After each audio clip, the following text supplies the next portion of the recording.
Jake Morrison walked through the empty streets of New Chicago. The tall buildings around him looked clean and perfect. Too perfect. Everything had been this way for 30 years, ever since the Corvani came to Earth. The aliens had arrived when Jake was just a boy. They came in huge silver ships that blocked out the sun, but they did not attack. Instead, they spoke of peace. They said humans were dangerous to themselves and needed protection.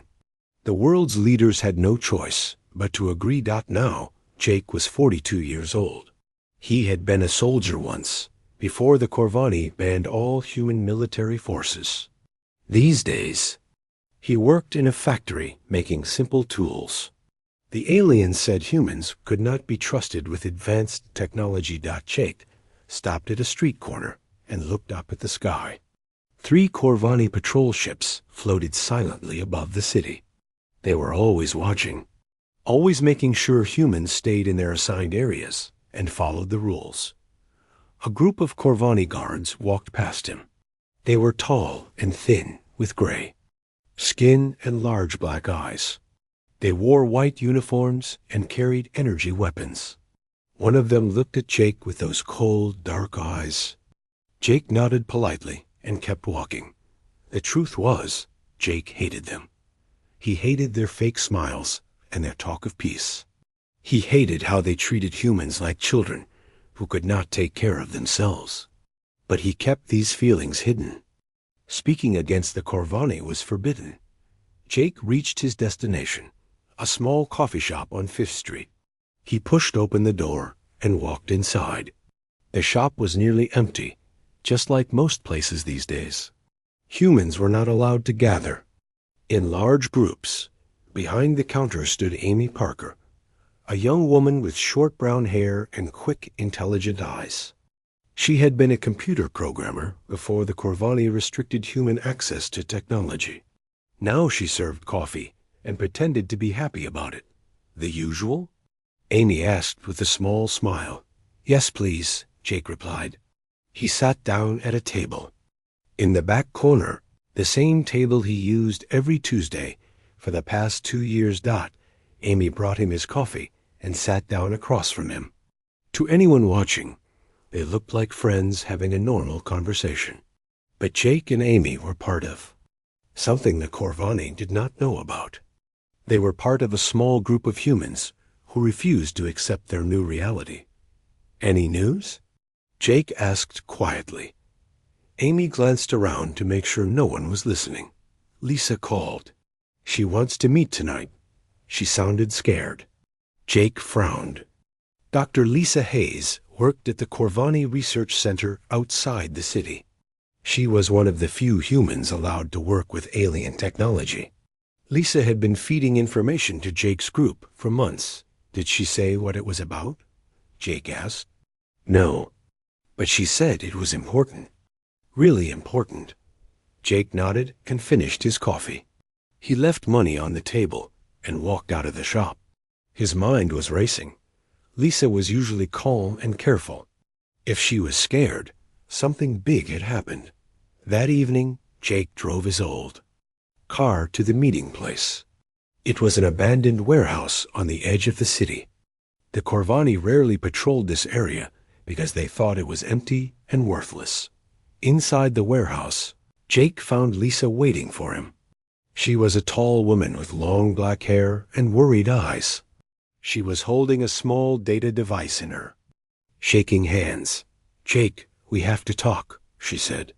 I found something at the lab. Something terrible. Rick Torres and Amy Parker arrived a few minutes later. Rick had been a military commander before the invasion.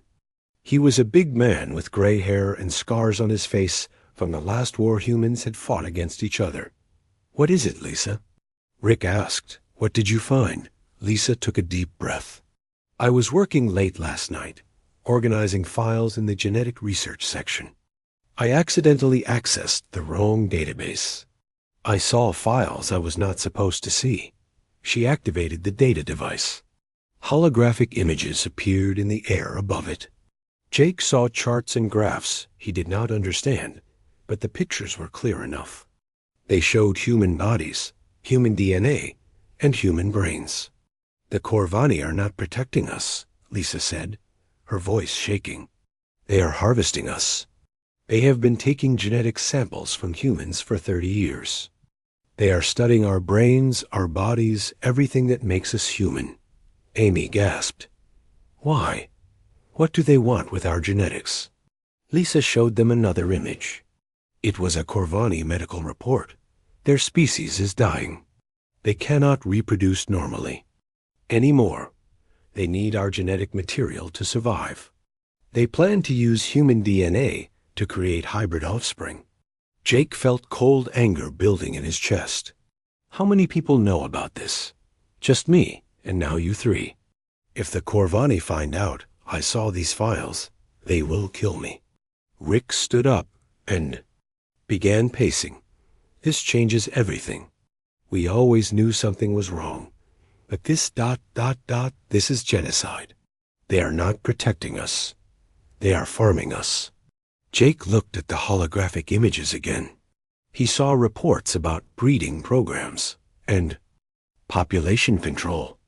The Corvani had been controlling human reproduction, deciding who could have children and who could not. They had been picking the best genetic samples for their experiments. How long do we have? Jake asked. Lisa showed them one more file. According to this, they are entering the final phase. In 5 years, they plan to reduce the human population to 10 million people. The rest of us will be disposed of. The warehouse fell silent. Amy was crying quietly. Rick had stopped pacing and was staring at the floor. Jake felt like the world had just ended, but then he felt something else. Something he had not felt in 30 years. He felt the old fire, the fighting spirit his grandfather had told him about. The spirit that had made humans fight wars and explore space and dream of impossible things. No, Jake said quietly, this is not going to happen. The others looked at him. For 30 years, we have been good. We have followed their rules and accepted their peace. We have been grateful for their protection. Jake's voice grew stronger. But they lied to us. They are not protectors. They are predators. Jake stood up and looked at his friends. The Corvani want peace? They can have it. But first, we are going to give them something they never expected from the human race. What? Amy asked. Jake smiled, but it was not a kind smile. It was the smile of a soldier who had just declared war. We are going to show them what humans do when someone threatens our survival. We are going to remind the galaxy why our species fought its way from caves to the stars. Lisa turned off the data device.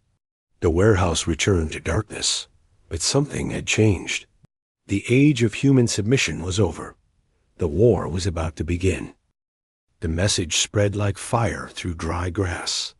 Jake Morrison had spent 3 weeks traveling to every major city on Earth. He moved carefully, using old smuggling routes that Rick Torres remembered from his military days. The network was bigger than any of them had imagined. In London, Jake met with Maria Santos, a woman who had been flying cargo ships between human settlements for 20 years. She had short red hair and hands that were always dirty from engine grease. Maria knew about secret landing sites that the Corvani had never found. I always knew something was wrong, Maria said as they sat in her hidden workshop. The Corvani never let us fly beyond the outer planets. They said it was for our own safety, but I found wreckage out there, human ships. Old ones, she showed. Jake pieces of metal with human writing on them. These came from ships that left Earth before the invasion.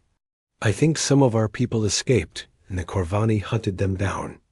In Tokyo, Jake found Dr. Kevin Walsh working in a small electronics shop. Kevin had been a weapons engineer before the Corvani banned military research. He was a thin man with thick glasses who spoke very quietly, but his eyes burned with anger when he learned the truth.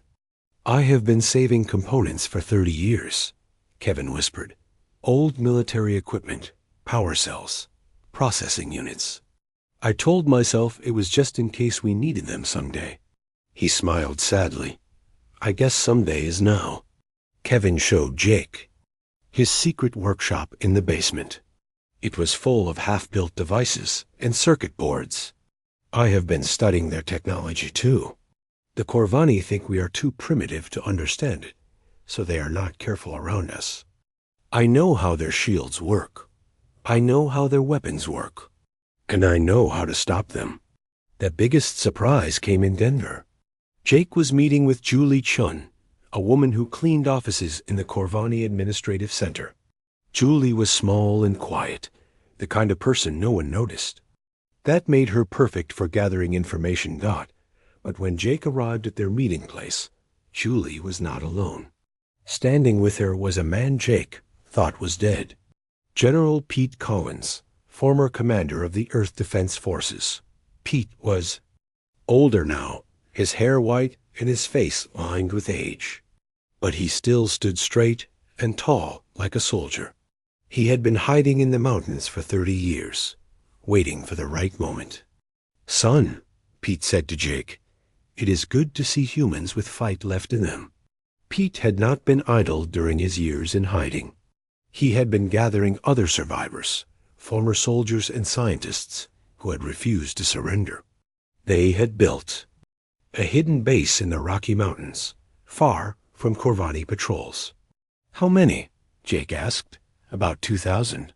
We have been recruiting slowly, carefully. Only people we could trust completely. Pete's eyes were hard. We have weapons, vehicles, and, most importantly, we have information. Julie spoke up. I have been copying files from the administrative center for years. Personnel records, patrol schedules, supply routes, everything. She gave Jake a data chip. The Corvani have been lying about more than just their genetic harvesting. They are not as strong as they pretend to be.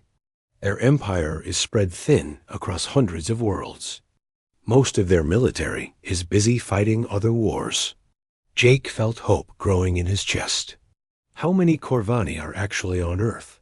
About 50,000 soldiers, plus support staff. They rely on fear and technology to control 3 billion humans. If we can organize properly, we outnumber them 60,000 to 1. Over the following weeks, the network grew. In every city, Jake found humans who had been waiting for this moment. Teachers who remembered real history before the Corvani rewrote. Doctors who had seen the genetic samples being taken. Workers who had built the alien facilities and knew their weaknesses. Amy Parker proved to be a genius at communication. She had been secretly building a hidden network using old internet protocols that the Corvani did not monitor. She could send coded messages to resistance cells all over the planet. The Corvani monitor everything, but they do not understand human creativity, Amy explained. They think in straight lines. We think in circles and spirals and crazy patterns they cannot follow. Dr. Lisa Hayes brought more stolen data every week. She had learned to access restricted files without leaving traces. The information she provided was terrifying, but also useful. They have been doing this to other worlds, Lisa reported. Hundreds of human colonies have been harvested completely. But some fought back. Some are still fighting. The most important discovery came from Maria Santos. During one of her cargo runs, she had picked up a strange radio signal from the outer asteroid belt. It was weak and coded, but it was definitely human. Someone is out there, Maria told Jake. Someone with a big transmitter and military encryption. I think we have friends we do not know about. Jake made the decision to investigate. He, Maria, and Rick Torres took one of Maria's ships and flew to the source of the signal. It was dangerous. If the Corvani caught them outside their authorized flight path, they would be killed.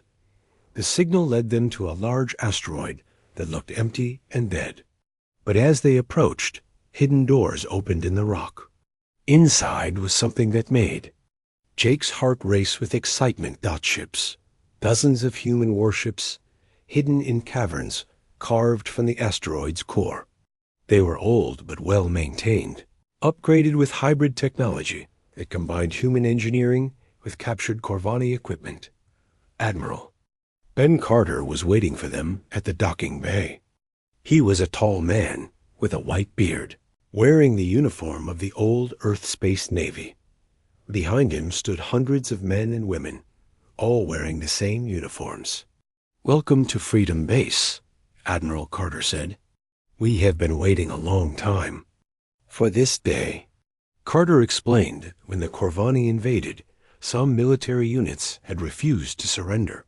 They had taken their ships and hidden in the outer solar system, building a secret base and planning for the day when Earth would fight back. "We have been watching," Carter said. "We know about the genetic harvesting. We know about the other worlds. And we know that other alien species are starting to rebel against the Corvani Empire." He showed them a star map. Red dots marked Corvani-controlled systems, but yellow dots were appearing too, systems where rebellions were starting. "The Corvani have been too successful," Carter explained. "They control so much territory that they cannot defend it all. If we hit them hard and fast, other species will follow our example." Jake looked at the ships in the cavern. There were cruisers, destroyers, and fighters. All hidden for 30 years, all waiting for this moment. "How many ships do you have?" Jake asked. 47 combat vessels, plus support ships and fighters. Not enough to invade the Corvani homeworld, but enough to take back Earth if we plan it right. Rick Torres was studying the ship specifications. "These are old designs, but they have been upgraded. New engines, new weapons, new shields. How did you manage it?" Carter smiled. "The Corvani think humans are primitive. They do not guard their shipyards very carefully. We have been stealing technology and materials for 3 decades. Jake felt the pieces coming together in his mind. The hidden fleet, the resistance cells on Earth, the information network, the stolen technology. Everything they needed for a real war. "When do we start?" Jake asked. Admiral Carter looked at him with approval. "As soon as you give the word. But remember, once we begin, there is no going back. The Corvani will not show mercy to rebels." Jake thought about Lisa's data files. Pictures of humans being harvested like crops. Reports about the final phase and the reduction of humanity to 10 million slaves. "The Corvani declared peace," Jake said. "Now we declare war." The Admiral nodded. "Then let us show the galaxy what humans are really capable when someone threatens our home." In the depths of the asteroid base, weapons were being loaded and ships were being prepared. The age of human rebellion was about to begin. The war began at exactly midnight, Earth Standard Time. Jake Morrison stood in the command center of Freedom Base, watching screens that showed human forces moving across the planet. After months of planning, Operation Defiance was finally happening. On Earth, resistance cells struck Corvani facilities in 12 major cities at the same time. In New York, Rick Torres led a team that destroyed the main communications center. In London, Maria Santos and her pilots hit the orbital traffic control station. In Tokyo, Dr. Kevin Walsh's homemade explosives took out the primary power grid that supplied the Corvani. Administrative complex. The aliens were caught completely off guard. For 30 years, humans had been peaceful and obedient. The Corvani had grown lazy and overconfident. Their security forces were spread thin, and many of their best soldiers were fighting wars on other worlds. Jake watched the reports coming in through Amy Parker's communication network. The first phase was working better than anyone had dared. To Hope, New Chicago reporting, came Amy's voice through the speakers. Genetic research facility is destroyed. Dr. Hayes and her team recovered all the human test subjects alive. Denver reporting, said another voice. Corvani garrison has surrendered. We have captured 43 enemy soldiers and seized their weapons. Admiral Carter stood beside Jake, his face grim but satisfied. Phase 1 is complete. Now comes the hard part. Above Earth, the hidden human fleet was moving into position. The Corvani had orbital stations and patrol ships, but they were not expecting an attack from space. The alien commanders thought all human military capability had been destroyed decades ago. Captain Steve Jackson commanded the lead attack group. He was a young man who had been born after the invasion, but he had learned space combat from the veterans who trained at Freedom Base. Steve's ship, the Liberty, led 5 destroyers in a direct assault on the main Corvani orbital platform. Remember, Steve said over the radio to his pilots, the Corvani fight by the book. They use standard formations and predictable tactics. We do not. Stay unpredictable, stay aggressive, and do not give them time to think. The attack was devastating. Human ships moved in patterns the Corvani had never seen before.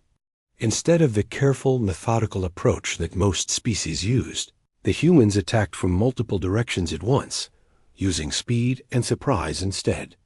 Of heavy armor, the Corvani tried to respond with their standard defensive formations, but human tactics were too chaotic and unpredictable. Jake watched the tactical display as alien ships exploded one after another. "This is impossible," came the panicked voice of a Corvani commander over the intercepted radio. "How are they doing this? Their ships are inferior." Admiral Carter smiled coldly. "They still do not understand. It is not about the ships. It is about the people flying them." On the surface of Earth, the ground war was just as one-sided. Major Alex Thompson led special operations teams that hit Corvani supply depots and command centers.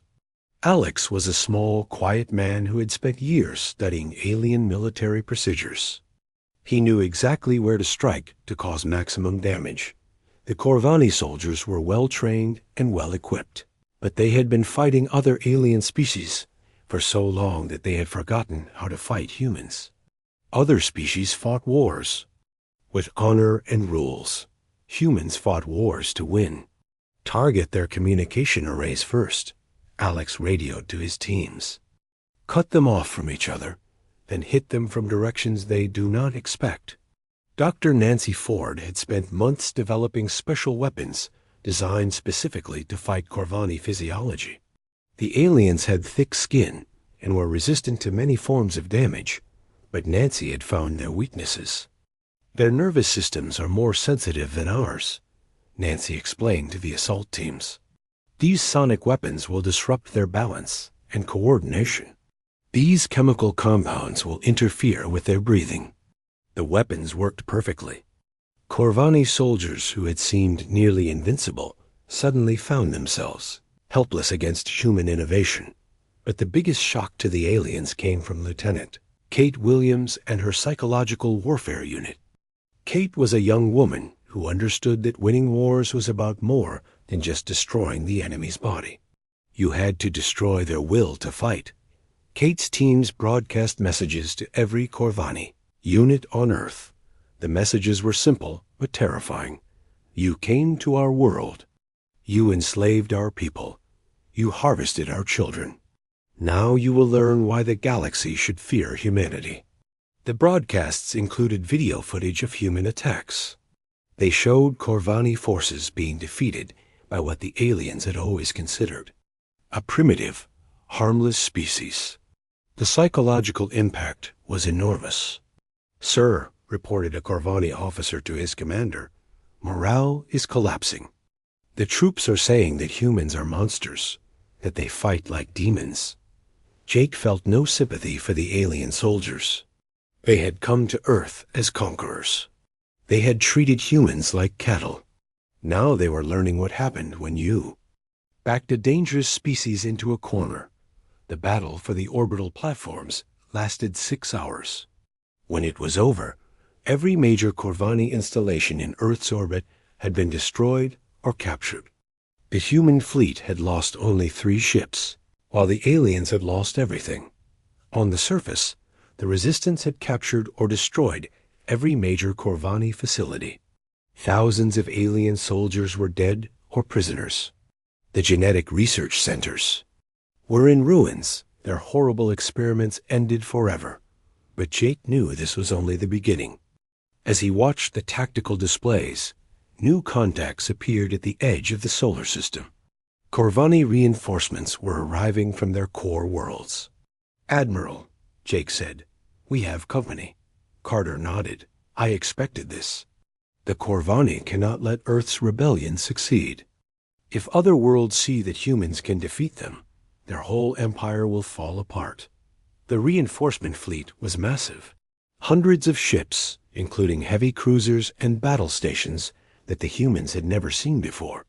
Jake felt a moment of doubt. Could they really fight an entire galactic empire? But then he remembered Lisa's data files. The genetic harvesting centers. The plans to reduce humanity to 10 million slaves. The reports of other human worlds that had been completely destroyed. "All units," Jake said into the communication system. "This is Jake Morrison. The Corvani reinforcements have arrived. They think they can intimidate us with superior numbers and bigger ships." He paused, looking around the command center at the faces of the men and women who had chosen to fight. "They are wrong. For 30 years, they told us we were weak. They told us we needed their protection. They told us we were too primitive and violent to be trusted with real power." Jake's voice grew stronger. "Today, we prove them right about one thing. We are violent. And when someone threatens our families, our children, our very existence, we become the most dangerous thing in the galaxy." The human fleet moved to intercept the Corvani reinforcements. Jake knew the odds were against them, but he also knew something the aliens did not understand. Humans did not fight just to win battles. They fought to protect everything they loved, and a human protecting his family was the most dangerous creature in the universe. "All ships," Admiral Carter commanded, "attack formation. Show them what we learned from 30 years of their peace." The second battle for Earth was about to begin. But this time, the Corvani would face humans who were no longer hiding their true nature. This time, they would face the species that had fought its way from caves to the stars, and would fight just as hard to stay free.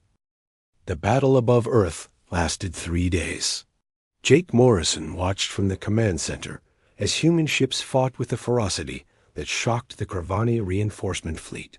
What the aliens expected to be a quick punishment operation turned into a nightmare. Captain Steve Jackson proved that human pilots could do things other species considered impossible. His ship Liberty led attack runs that defied all conventional space combat doctrine. Instead of staying in formation and trading shots at long range, human ships dove straight into the enemy fleet, using speed and unpredictability to avoid destruction. "They are insane," came the intercepted transmission from a Corvani fleet commander. "No rational species fights like this. They are throwing themselves at us like missiles." Admiral Carter smiled grimly as he listened. "They still do not understand. We are not being reckless. We are being human." The humans had learned something important during their 30 years of enslavement. The Corvani were excellent at fighting other civilized species who followed rules and traditions. But humans did not follow rules when their survival was at stake. Colonel Frank Miller commanded the ground forces that were mopping up the remaining Corvani garrisons on Earth. Frank was a big man with scars on his face and hands that were always dirty from explosives. He had been a demolitions expert before the invasion, and he remembered every lesson. "Hit them where they do not expect it," Frank told his teams. Corvani military doctrine assumes the enemy will attack strategic targets in a logical order. We attack everything at once, everywhere at once. Frank's forces used tactics that made the alien commanders panic. They would attack a minor outpost with overwhelming force, then disappear before reinforcements arrived. They would hit supply convoys in places the Corvani thought were safe. They would strike the same target 3 times in one day, just to prove they could. Dr. Helen Ross had been reverse engineering captured Corvani technology for months. Helen was a small woman with gray hair who had once designed spacecraft engines. Now she was designing weapons that could kill aliens more efficiently than anything humanity had ever built. Their technology's more advanced than ours, Helen explained to Jake, but it is also more complicated. Our weapons are simpler, easier to repair, and easier to modify. In a long war, simple and reliable beats advanced and fragile.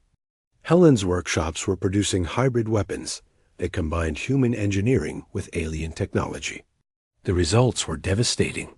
Human soldiers now carried energy weapons that could punch through Corvani armor, while Corvani soldiers found that their weapons were not designed to fight an enemy that refused to stay in one place. The psychological impact of human warfare was even more important than the physical damage. Lieutenant Kate Williams had expanded her psychological operations to target not just Corvani forces on Earth, but their entire empire. "We are broadcasting on frequencies that reach dozens of star systems," Kate reported. "The message is simple. Humans have defeated the Corvani fleet at Earth. If we can do it, other species can do it too." The response was immediate and overwhelming. Rebellion broke out on 23 worlds in the first week after Earth's victory. Species that had been enslaved by the Corvani for centuries suddenly found the courage to fight back. Jake received reports from across the galaxy through Amy, Parker's expanding communication network. Amy had learned to tap into the Corvani's own communication systems, intercepting their military reports and intelligence briefings. "Sir," Amy said, "you need to hear this." She played a recording of a Corvani High Command meeting. The alien voices were translated by their own computer systems, making it easy for humans to understand. "The Earth situation has destabilized 17 sectors," said one voice. "Rebellion is spreading faster than we can contain it. Our military forces are being stretched beyond their limits." "How is this possible?" demanded another voice. "Humans are a primitive species. Their technology is centuries behind ours." "Technology means nothing if you do not have the will to use it properly," replied a third voice. "These creatures fight like they have nothing to lose. They take casualties that would break any civilized species, and they keep attacking." Jake felt a fierce pride as he listened. The Corvani were finally learning to fear humanity, but the most important development came from an unexpected source. Maria Santos had been expanding her smuggling network to include other star systems. During one of her runs, she made contact with survivors from the human colonies that the Corvani had supposedly destroyed. "They are alive," Maria reported to Jake. "Thousands of them, hiding in asteroid fields and dead systems throughout Corvani. Space. They have been waiting for someone to give them hope." The surviving colonists had ships, weapons, and most importantly, detailed knowledge of Corvani military installations throughout their empire. They also had something else: burning hatred for the aliens who had destroyed their worlds. Ben Rodriguez commanded one of the colonial survivor fleets. Ben was a man who had lost his entire family when the Corvani harvested his homeworld. He had spent 15 years planning revenge. "We have been gathering intelligence and building weapons," Ben told Jake over a secure communication link. "We know where their major supply depots are. We know which worlds are lightly defended. Give us the word, and we can hit a dozen systems." At once, Jake looked at the strategic display that showed Corvani space. Red dots marked enemy strongholds, but now there were blue dots too. Human forces, scattered but growing stronger, ready to strike back at their oppressors. "The Corvani made a mistake," Jake said to Admiral Carter. They thought they could control us by keeping us separated and weak. But they just created a network of angry humans with nothing left to lose. Dr. Jane Mitchell had been studying Corvani, military doctrine and strategic planning. Jane was a thin woman with sharp eyes who had once been a university professor. Now she was planning the destruction of an empire. The Corvani have a centralized command structure, Jane explained. Everything flows from their core worlds to the outer territories. If we can disrupt their communication and supply lines, their empire will collapse from within. Jane's plan was ambitious and dangerous. Human forces would strike simultaneously at communication hubs, supply bases, and military installations across 50 star systems. The goal was not to destroy the Corvani military, but to create so much chaos that their empire could not function. We do not need to win every battle, Jane said. We just need to make them fight so many battles that they cannot win them all. Jake approved the plan. It was risky and would cost human lives, but it was also their best chance to end the war. Quickly. Every day they delayed. More humans died in Corvani genetic harvesting centers. The coordinated attacks began 2 weeks later. Human forces struck across Corvani space like a spreading fire. Colonial survivors hit supply convoys. Escaped slaves sabotaged communication stations. Even species that had never met humans began their own rebellions, inspired by the example of Earth's successful resistance. The Corvani Empire, which had seemed invincible for centuries, began to crack under the pressure. Their military was designed to fight one war at a time against civilized opponents. They could not handle simultaneous rebellions by dozens of species who had learned to fight like humans. "Sir," reported Amy Parker, monitoring enemy communications, "Corvani High Command is recalling fleets from the outer territories. They are pulling back to defend their core worlds." Jake nodded with satisfaction. The Empire was contracting, abandoning conquered territories to protect their homelands. It was exactly what Jane Mitchell had predicted, but Jake knew the war was not over. The Corvani still controlled their core systems, and they still had massive military forces. The final battle would be the hardest one. "All units," Jake broadcast, "to human forces across the galaxy. Phase 1 is complete. The Corvani Empire is in retreat, but they will make their last stand at their homeworld. That is where we will end this war once and for all." The final phase of humanity's war for freedom was about to begin, and Jake Morrison, a former factory worker who had become the leader of a galactic rebellion, was ready to finish what the Corvani had started 30 years ago. They had declared peace. Humans had declared war. Now it was time to decide who would write the peace treaty. The final battle for the Corvani homeworld began with the largest fleet humanity had ever assembled. Jake Morrison stood on the bridge of the flagship, Terra, watching as thousands of ships from dozens of species moved through space toward there. Target. It had taken 6 months to organize the coalition. Human forces provided the backbone, but they were joined by rebels from across the former Corvani Empire. Species that had been enemies for centuries now fought side by side against their common oppressor. President Mike Davis had been elected to lead the new Free Earth government while Jake and the military focused on the war. Mike was a calm, steady man who had once been a small-town mayor. Now he was negotiating with alien ambassadors and planning the future of galactic civilization. "The coalition is holding together," Mike reported to Jake over a secure channel. 43 species have committed forces to the final assault.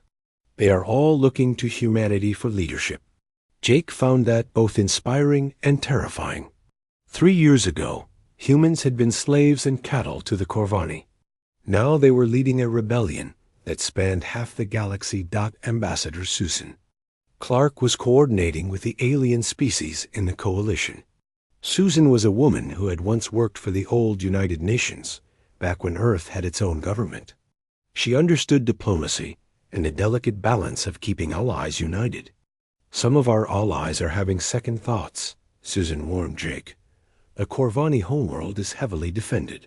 Many species think we should accept a negotiated peace rather than risk total defeat. Jake shook his head. There can be no negotiated peace. The Corvani have been harvesting humans for genetic material.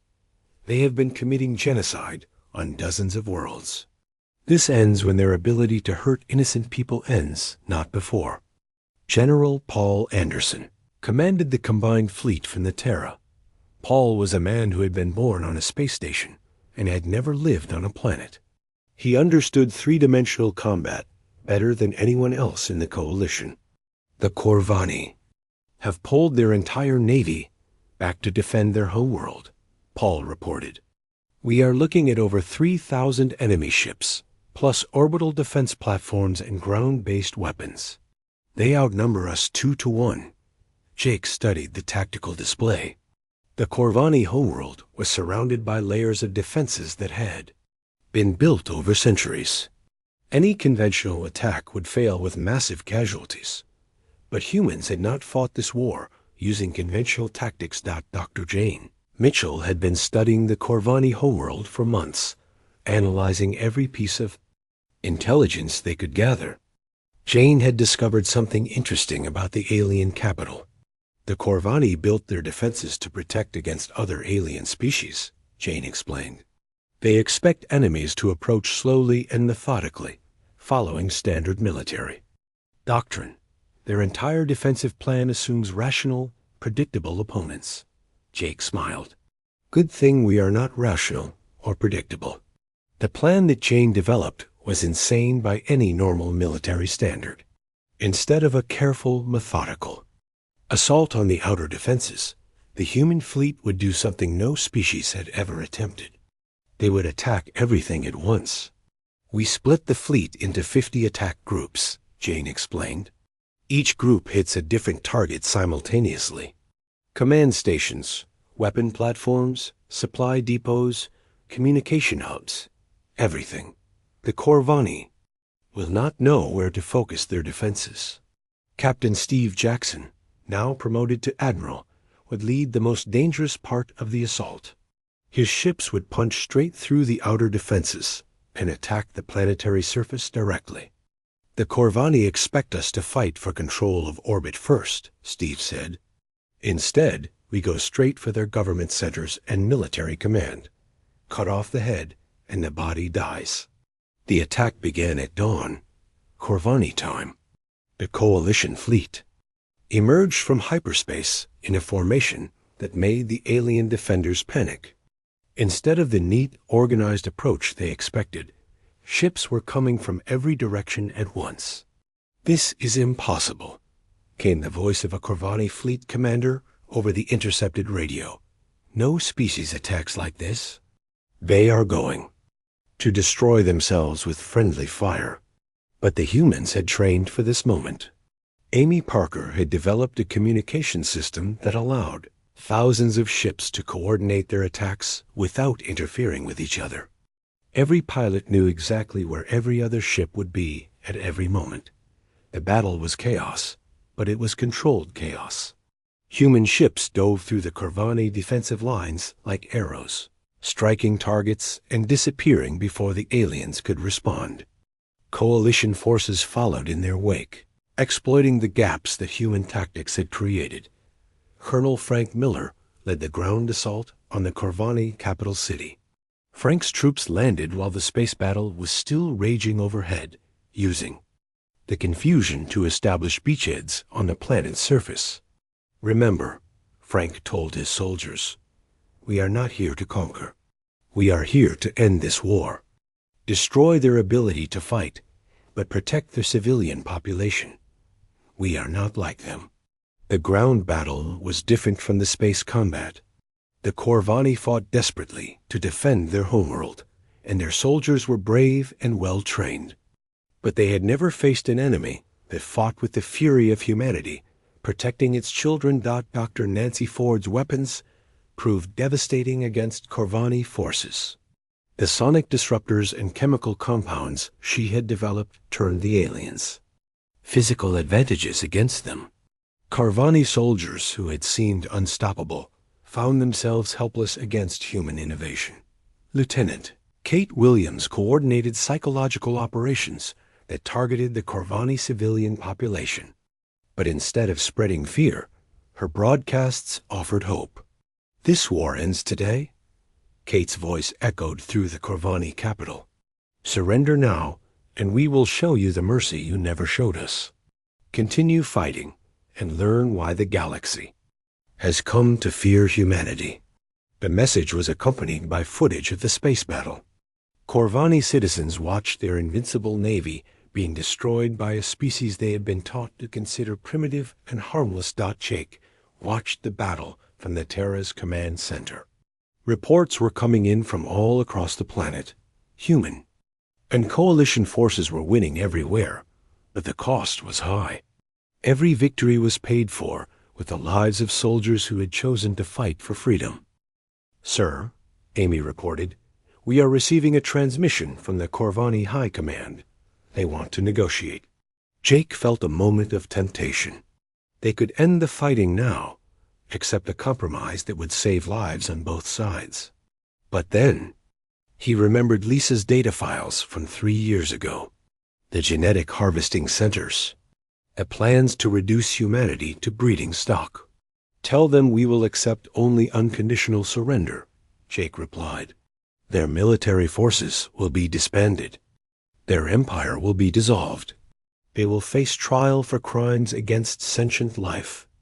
Admiral Carter, who had fought this war from the beginning, stood beside Jake as they waited for the Corvani response. The old man looked tired but satisfied. "You know," Carter said, 30 years ago, when they first arrived, I thought humanity was finished. They had better technology, bigger ships, superior numbers. I thought we could never win." Jake nodded. "What changed your mind?" Carter smiled. "I realized that technology does not win wars. People win wars. And when you threaten a human's family, you are facing the most dangerous creature in the universe." The Corvani response came 2 hours later. Their emperor himself appeared on the Yell communication screen, a tall, gray figure with ancient eyes that had seen the rise and fall of civilizations. "We surrender," the emperor said simply. "Your species has proven more dangerous than we ever imagined. We accept your terms." Jake felt no satisfaction at the words. Too many people had died to reach this moment, but it was over. The war that began when the Corvani declared peace had ended with humanity declaring victory. The aftermath of the war reshaped the galaxy. The Corvani Empire was dissolved, its former territories becoming independent worlds. Many species chose to join the new Terran Federation, seeing humanity as protectors rather than conquerors. Dr. Jane Mitchell became the first Secretary General of the Federation Council. Her job was to prevent the kind of galactic tyranny that the Corvani had represented. "We learned something important in this war," Jane said at the first Federation meeting. "Peace is not the absence of conflict. Real peace comes from strength that protects the weak and justice that punishes the wicked." The Federation's first law was simple. Any species that attempted to enslave or harvest another would face the combined military might of humanity and its allies. The galaxy had learned to respect human mercy, but it had also learned to fear human justice. Jake Morrison retired from active military service and returned to Earth, but he remained as the Federation's first supreme commander, ready to respond if any species forgot the lessons of the Corvani War.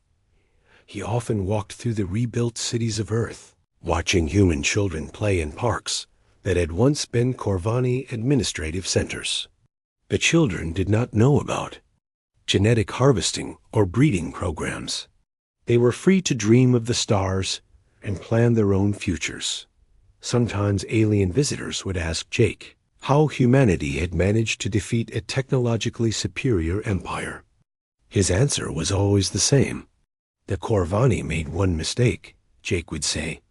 They thought peace meant submission. They forgot that sometimes the only way to achieve real peace is to be very, very good at war. The galaxy was at peace now, but it was a peace protected by human strength. The species that had once been dismissed as primitive and violent had become the guardians of galactic civilization. And every species in the galaxy knew that if they threatened the innocent, they would face the fury of humanity unleashed. Aliens had declared peace. Humans had declared war. And in the end, humanity's way of making peace had proven stronger than any empire. Built on fear and oppression, the age of human protection had begun.